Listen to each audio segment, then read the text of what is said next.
নমস্কার, আপনাদের সামনে আমি সুইটি ৭২ ঘন্টার পক্ষ থেকে সবাইকে জানাই স্বাগত। আজ আমরা আবার উপস্থিত হয়েছি। আসুন আমরা বিশেষ একজন নবাগত অতিথির সঙ্গে পরিচিত হই। আমাদের সামনে এই মুহূর্তে স্বনামধন্য অভিনেতা উপস্থিত আছেন। আসুন তার সাথে পরিচিত হব। নমস্কার। নমস্কার। আপনার নাম তো আমরা আগেই শুনেছি, রাকিব হোসেন। তো আপনি অভিনয় জগতে কতদিন আছেন? আমি অভিনয় জগতে 10 বছর থেকে আছি।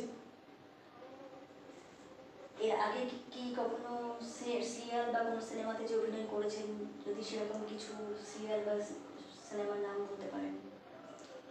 অ্যাকচুয়ালি আমি অনেক সিনেমা সিরিয়ালে কাজ করেছি, ছোট ছোট চরিত্রে, কখনো কোনো সিরিয়ালে বা কখনো কোনো সিনেমায়। বিগত 2014 সাল থেকে আমি 2014 থেকে 2024 পর্যন্ত আমি এখন অবধি অনেক কাজই করেছি। বর্তমানে আপনি কি করছেন? অভিনয়। আপনার পরিবারের সদস্য কে কে আছেন? আমি আছি, আমার মা, আমার বাবা, দাদা, বৌদি, দিদির বিয়ে হয়েছে। আমি পরিবারের ছোট। আপনার অভিনয় জগতে তো অভিনয় করার শখ, হঠাৎ আপনার এরকম হিরো হওয়ার ইচ্ছা কেন জাগলো? অ্যাকচুয়ালি এটা আমার ছোটোবেলার থেকে ইচ্ছে। অনেকেই কেউ ডক্টর হতে চায়, কেউ পুলিশ হতে চায়, কেউ টিচার হতে চায়। তো আমি ছোটোবেলা থেকেই টিভি দেখতাম, টিভিতে তাদের নায়কদের দেখে আমার তাদের মতো হওয়ার একটা ইচ্ছে জাগে, এবং আমি ছোটোর থেকেই ভাবতাম যে আমি কবে টিভি বা সিনেমার পর্দায় যাব। সেই বিষয়টাকে অনুসরণ করেই আমার ইচ্ছে জাগলো যে আমি একজন অভিনেতাই হব। আচ্ছা, আমরা অনেকেই জানি আপনি শিলিগুড়ির হিরো বলে পরিচিত। অনেকেই সবাই জানে আপনাকে শিলিগুড়ির হিরো বলে। এটা কেন আপনাকে শিলিগুড়ির হিরো বলে সবাই জানে? এটা একটু যদি ব্যাখ্যা দিয়ে বলেন তাহলে খুব ভালো হয়। অ্যাকচুয়ালি আমি যে সময় লকডাউন চলছিল সেই সময় আমি শিলিগুড়িতে একটা মালদার আজিমগঞ্জের একটা লোককে, বয়স্ক লোক, যাকে আমি পেয়েছিলাম, পাবলিকে তাকে পাগল পাগল বলে মেরেছিল।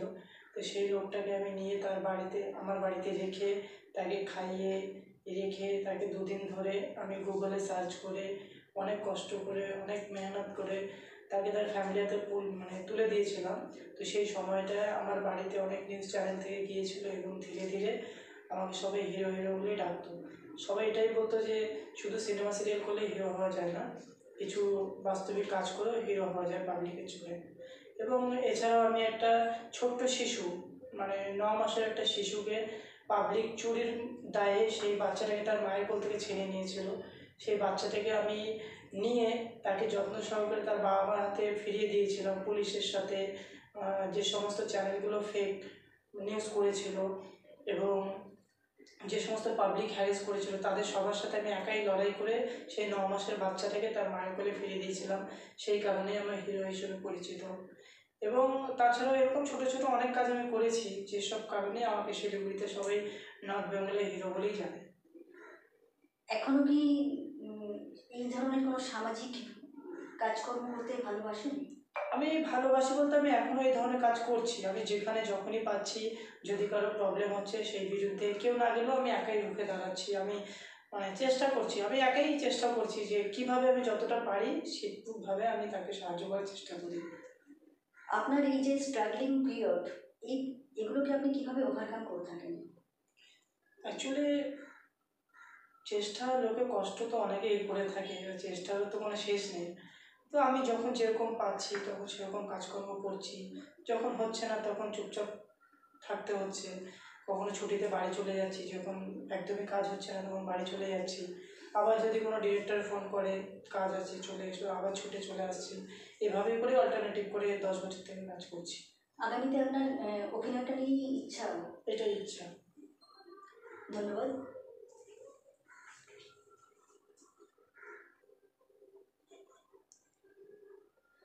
ধন্যবাদ ধন্যবাদ দর্শক বন্ধুদেরও। আজ আমরা আমাদের এই অনুষ্ঠান এখানে শেষ করছি। আগামীতে আবার আসবো নতুন কোনো বিশেষ অতিথিকে নিয়ে, বিশেষ কোনো অনুষ্ঠান নিয়ে। তো ততক্ষণ পর্যন্ত আসুন আমরা দেখতে থাকি, সঙ্গে থাকবেন। ভালো থাকুন, সুস্থ থাকুন। ধন্যবাদ সবাইকে। দয়া করে সবাই আমাদের চ্যানেলটাকে সাবস্ক্রাইব এবং লাইক করবেন।